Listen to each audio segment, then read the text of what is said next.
അമേരിക്കക്കെതിരെ ഇറാൻ്റെ പുതിയ ഭീഷണി നിലവിൽ വന്നിരിക്കുകയാണ്. മിഡിൽ ഈസ്റ്റിൻ്റെ പുറത്തേക്ക് യുദ്ധത്തെ വ്യാപിപ്പിക്കുമെന്നാണ് Iran president Masoud Pezeshkian American president Donald ട്രംപിൻ്റെ യുദ്ധ സാഹചര്യവുമായി ബന്ധപ്പെട്ട കാര്യത്തെക്കുറിച്ച് പ്രതികരിച്ചത്. ചോദ്യത്തിന് മറുപടിയായിട്ടാണ് അദ്ദേഹം പറയുന്നത്, ഇനി ഒരു ഭയാനകരമായിരിക്കുന്നൊരു യുദ്ധത്തിനാണല്ലോ അമേരിക്ക തയ്യാറെടുക്കുന്നത് എന്ന ചോദ്യത്തിന് മറുപടിയായിട്ടാണ് പറഞ്ഞത്, ഭയാനകത അവർക്ക് നേരെയാണ് ഉണ്ടാവുക. തങ്ങൾ മിഡിൽ ഈസ്റ്റിൽ ഒതുക്കിയിട്ടുള്ള യുദ്ധമായിരിക്കില്ല ഇനി വരാൻ പോകുന്നത്, മിഡിൽ ഈസ്റ്റിന് പുറത്തേക്ക് യുദ്ധത്തെ വ്യാപിപ്പിക്കും എന്നുള്ളതാണ്. 2025 ആക്രമണത്തിന് ശേഷം 2025 ആക്രമണം പുനരാരംഭിക്കുന്നതിന് മുൻപായിട്ട് ഇറാൻ ഒരു മുന്നറിയിപ്പ് അമേരിക്കയ്ക്ക് നൽകിയിരുന്നു. അതിങ്ങനെയായിരുന്നു: യുദ്ധം എന്ന് പറയുന്നത് ഇസ്രായേലും അമേരിക്കയും ഇറാനും തമ്മിലുള്ള യുദ്ധമായിട്ടല്ലാതെ മേഖല വ്യാപിക്കുന്ന തരത്തിലേക്കായിരിക്കും ഈ യുദ്ധത്തെ ഞങ്ങൾ കൊണ്ടെത്തിക്കുക എന്നുള്ളത്. അത് അക്ഷരം പ്രതി ശരിയായിരുന്നു.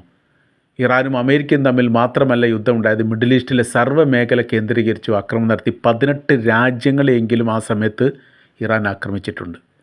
അപ്പോൾ ആ ഒരു പ്രവർത്തനം നടക്കാൻ പറ്റുന്നതാണ് എന്ന് അവർ തെളിയിച്ചു. ഇപ്പോൾ രണ്ടാം ഘട്ടത്തിൽ വന്നിരിക്കുന്നത് മിഡിൽ ഈസ്റ്റിന് പുറത്തേക്ക് തങ്ങൾ യുദ്ധത്തെ വ്യാപിപ്പിക്കുമെന്നുള്ളതാണ്. ആ സമയത്ത് അത് ആശങ്ക പരത്തിയിരിക്കുകയാണ് അമേരിക്കയെ സംബന്ധിച്ചിടത്തോളം. എന്താണ് അവർ ഉദ്ദേശിക്കുന്നത്, ഏത് തരത്തിലാണ് ഇത് വ്യാപിക്കുക, ഏതെല്ലാം രാജ്യങ്ങൾ ഇതിൽ ഉൾപ്പെടും എന്ന കാര്യത്തിൽ വലിയ രീതിയിൽ ആശങ്കയുണ്ട്.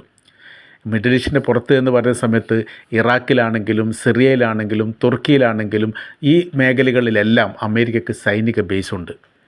ഓരോരോ ടെസ്റ്റ് ഡോസ് എന്ന രീതിയിൽ ഇതിനു മുൻപ് അവർ അങ്ങനെ ഓരോരോ ഒറ്റപ്പെട്ട ആക്രമണം നടത്തിയിട്ട് തുർക്കിയിലെ അമേരിക്കയുടെ സൈനിക ബേസ് കേന്ദ്രീകരിച്ചുകൊണ്ട് ഇറാൻ 2 പ്രാവശ്യം ആക്രമണം നടത്തിയിട്ടുണ്ട്. സിറിയയ്ക്ക് നേരെ പക്ഷേ ആക്രമണം നടത്തിയിട്ടില്ല യുദ്ധവുമായിട്ട് ബന്ധപ്പെട്ട്. ഇറാഖിന് നേരെയും ആക്രമണം നടത്തിയായിരിക്കുന്ന വിവരം പുറത്തു വന്നിട്ടില്ല.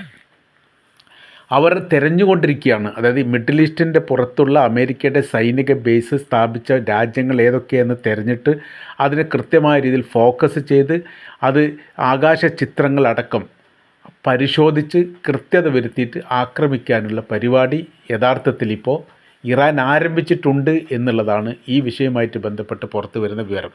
ഇതറിഞ്ഞതോടുകൂടി തന്നെ അമേരിക്ക യുദ്ധവുമായി ബന്ധപ്പെട്ട് യുദ്ധത്തെ മയപ്പെടുത്തിയിരിക്കുന്നു എന്ന തരത്തിലാണ്. ഓൾമോസ്റ്റ് വളരെ പെട്ടെന്ന് പ്രശ്നം തീർക്കുക എന്നുള്ളതോ വളരെ പെട്ടെന്ന് യുദ്ധം നടത്തുക എന്നുള്ളതോ തങ്ങൾ ഉദ്ദേശിക്കുന്ന കാര്യമല്ല എന്ന തരത്തിൽ ഈ 2 ദിവസം മുമ്പ് പറഞ്ഞതിന് ഘടകവിരുദ്ധമായ രീതിയിലാണ് ഇപ്പോൾ സംസാരിക്കുന്നത്. അന്ന് പറഞ്ഞത് കുറഞ്ഞൊരു സമയം മാത്രമേ ഇറാൻ്റെ കൈവശത്തിൽ ബാക്കിയുള്ളൂ, തങ്ങൾ കയ്യേറ്റം ചെയ്യാൻ പോവുകയാണ്, അല്ല ആക്രമിക്കാൻ പോവുകയാണ്, വിപുലവും വ്യാപകമായിരിക്കുന്ന ഒരു ആക്രമണമാണ് ഇറാൻ്റെ നേരെ ഉണ്ടാവുക എന്ന് പറഞ്ഞ് 2 ദിവസം കഴിഞ്ഞപ്പോൾ ട്രംപ് മയപ്പെടുത്തിയിട്ട് രീതി മാറിയിട്ടാണ് ഇപ്പോൾ സംസാരിക്കുന്നത്. മറ്റൊരു റിപ്പോർട്ടിൻ്റെ അകത്ത് പറയുന്നത് ഇറാനിൽ നിന്ന് അമേരിക്ക ആക്രമിക്കുമോ എന്ന് പോലും ഭയപ്പെടേണ്ട രീതിയിലേക്ക് കാര്യങ്ങൾ പോകുന്നുണ്ട് എന്നുള്ളതാണ്. അമേരിക്കയിലെ മിയാമി എന്ന് പറയുന്ന സ്ഥലം ഏറെക്കുറെ ഇറാൻ്റെ തലസ്ഥാനമായിരിക്കുന്ന തെഹ്റാനിലേക്ക് 9500 കിലോമീറ്റർ ദൂരമാണ് ഉള്ളത് എന്നാണ് കണക്ക്.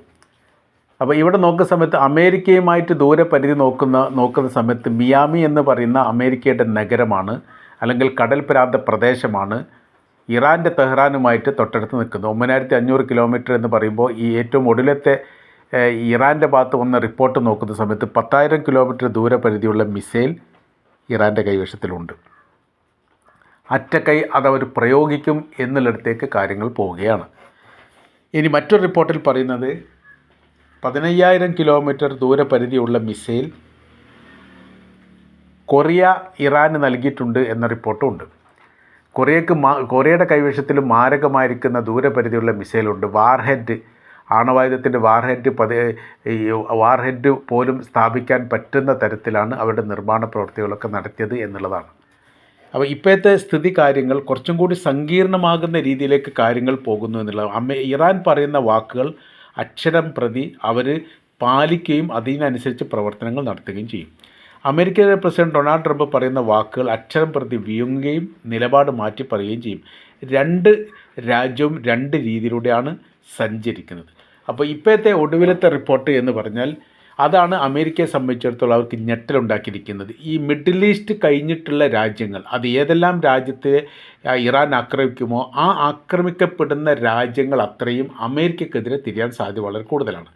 സിറിയക്ക് വലിയ സൈനിക ബേസുണ്ട്, അത് ഇതുവരെ ലക്ഷ്യം വെച്ചിട്ടില്ല. ഇറാനെ സംബന്ധിച്ചിടത്തോളം ഏറ്റവും അടുത്ത രാജ്യം സിറിയ എന്ന് വേണമെങ്കിൽ പറയാൻ പറ്റും. അപ്പോൾ ഇത്രയൊന്നും ദൂരപരിധി ഇവിടേക്ക് ഇസ്രായേലിലേക്കുള്ള അത്ര ദൂരപരിധി സിറിയയിലേക്കില്ല. അപ്പോൾ സിറിയ ആക്രമിക്കുന്ന സമയത്ത് സ്വാഭാവികപരമായിട്ട് അവിടുത്തെ ഗവൺമെൻറ്, അവിടുത്തെ ജനങ്ങൾ അമേരിക്കക്കെതിരെ തിരിയും. അവിടെ നിന്ന് അമേരിക്കക്കാരെ പുറത്താക്കണം എന്നുള്ള മുദ്രാവാക്യവുമായിട്ട് അല്ലെങ്കിൽ ആ നിലപാടുമായിട്ടാണ് ഇറാൻ നീങ്ങാൻ സാധ്യതയുള്ളത്. ഇനി ഇറാഖിലേക്ക് പോയാൽ ഇറാഖിൽ ഓൾറെഡി തന്നെ ഇറാഖിലെ ഗവൺമെൻറ്റും അമേരിക്കയുടെ സംവിധാനവും തമ്മിൽ നല്ല ബന്ധമല്ല. പല ഘട്ടങ്ങളിൽ അവരത് പറയാറുണ്ട്, ഞങ്ങളുടെ രാജ്യത്ത് നിങ്ങൾ വിട്ടുപോകണം, ഇവിടെ പ്രശ്നങ്ങളോ വിഷയങ്ങളോ ഇല്ല, ആഭ്യന്തര കലാപങ്ങളില്ല, നിങ്ങളുടെ സർവീസ് ഇവിടെ ആവശ്യമില്ല, വല്ല കാരണവശാലും ആവശ്യമുണ്ടെങ്കിൽ നിങ്ങൾ വിളിക്കുന്നതാണ്, ഇപ്പം നിലവിൽ ഇവിടെ തുടരേണ്ട കാര്യമില്ല എന്ന് പറഞ്ഞിട്ടും ബൈഡൻ്റെ കാലത്ത് വലിയ വിഷയങ്ങളുണ്ടായിരുന്നു. പക്ഷേ അത് വീണ്ടും തുടരുകയാണ്. അപ്പോൾ ഇങ്ങനത്തെ ഒരു പ്രശ്നം കൂടി ഉണ്ടാകുന്ന സമയത്ത് അതൊന്നും കൂടി സങ്കീർണമാവാനുള്ള സാധ്യത വളരെ കൂടുതലാണ്. ഇനി തുർക്കിയിലേക്ക് നോക്കുകയാണെങ്കിൽ തുർക്കിയുടെ വിഷയം എന്ന് പറഞ്ഞാൽ ഈ യുദ്ധവുമായിട്ട് ബന്ധപ്പെട്ട് 2 പ്രാവശ്യം തുർക്കിയിലുള്ള അമേരിക്കയുടെ ബേസിന് നേരെ ഇറാൻ ആക്രമണം നടത്തിയിട്ടുണ്ട്. അത് വലിയ രീതിയിൽ അപലപിക്കപ്പെട്ടിട്ടുണ്ടെങ്കിൽ പോലും അത് അമേരിക്ക മൗനം പാലിച്ചാണ്. കാര്യം അമേരിക്കയെ സംബന്ധിച്ചിടത്തോളം യുദ്ധമുഖത്താണ്, പിന്നെ ഒരു അപലപനത്തിൻ്റെ കാര്യത്തിലൊന്നും വലിയ അർത്ഥമൊന്നുമില്ല. പക്ഷേ തുർക്കിയെ സംബന്ധിച്ചിടത്തോളം അവർക്ക് വല്ലാത്ത രീതിയിൽ പ്രയാസമായിട്ടുണ്ട്. തങ്ങളുടെ രാജ്യാതിർത്തി കടന്നുകൊണ്ട് ആക്രമിച്ചു എന്ന് മുമ്പ് ഖത്തർ പറഞ്ഞതിന് സമാനമായ രീതിയിലാണ് തുർക്കി അതിന് മറുപടി പറഞ്ഞത്. അതും വലിയ രീതിയിൽ പ്രശ്നങ്ങൾ ഉണ്ടാക്കിയിരിക്കുന്ന കാര്യമാണെന്ന് മനസ്സിലാക്കാൻ വേണ്ടി പറ്റും. ഈ മേഖല നിരന്തരം ആക്രമിക്കുന്ന സമയത്ത് തുർക്കിയെ സംബന്ധിച്ചിടത്തോളം അവർക്ക് തലവേദനാവുമെന്ന് മാത്രമല്ല ജനങ്ങൾ തെരുവിലിറങ്ങി അമേരിക്കക്കെതിരെ രൂക്ഷമായിരിക്കുന്ന പ്രതിഷേധങ്ങളും പ്രകടനങ്ങളും നടക്കുന്ന ഒരു രാജ്യം കൂടിയാണ് തുർക്കി. പ്രത്യേകിച്ച് ഫലസ്തീൻ വിഷയം ഉണ്ടായ സമയത്തൊക്കെ തുർക്കിയിൽ നിന്നുള്ള പ്രക്ഷോഭകാരികൾ വലിയ രീതിയിൽ വിഷയങ്ങൾ ഉണ്ടാക്കിയിട്ടുണ്ട്. ഗവൺമെൻറ് സ്ഥാപനം കയ്യേറുന്ന രീതിയിലേക്കും നാഷണൽ ഹൈവേ ബ്ലോക്ക് ചെയ്യുന്ന രീതിയിലേക്കും കാര്യങ്ങൾ എത്തിയിട്ടുണ്ട്. അത് പിന്നീട് തുർക്കിയുടെ ഗവൺമെൻറ് ഇടപെട്ടുകൊണ്ടാണ് അത് സമാധാനിപ്പിച്ചത്. തുർക്കിയുടെ പ്രസിഡന്റ് പോലും റജബ് തയ്യിബ് എർദോഗാൻ തന്നെ നേതൃത്വം നൽകിയിരിക്കുന്ന ഇസ്രായേൽ വിരുദ്ധ സമരം അവിടെ തന്നെ നടന്നിട്ടുണ്ട്. ലക്ഷക്കണക്കിന് ആളുകൾ പങ്കെടുത്ത ഒരു പ്രതിഷേധമായിരുന്നു, സമരമല്ല പ്രതിഷേധം. ആ പ്രതിഷേധം അവിടെ നടന്നിട്ടുണ്ട്. അപ്പോൾ അങ്ങനത്തെ ഒരു രാജ്യം, വൈകാരിക തലങ്ങൾ സൃഷ്ടിക്കുന്ന ഒരു രാജ്യം കൂടിയാണ് തുർക്കി.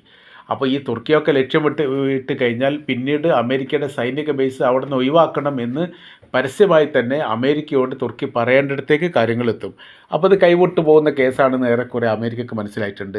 കാര്യം മിഡിൽ ഈസ്റ്റും കടന്നുകൊണ്ട് തങ്ങളുടെ മിസൈലുകൾ പതിക്കുന്നൊരു സ്ഥിതി വന്നാൽ അവിടുത്തെ ജനങ്ങളും യഥാർത്ഥത്തിൽ വലിയ രീതിയിൽ പ്രതിസന്ധിയിലാവും. ഇപ്പോഴത്തെ സ്ഥിതി എന്ന് പറയുന്ന സമയത്ത് മിഡിൽ ഈസ്റ്റിൽ സംഭവം പറയുന്ന സമയത്ത് ശാന്തമാണ്, പ്രശ്നങ്ങളൊന്നും ഇല്ല എന്ന് പറയുകയാണെങ്കിൽ പോലും ആന്തരികമായിരിക്കുന്ന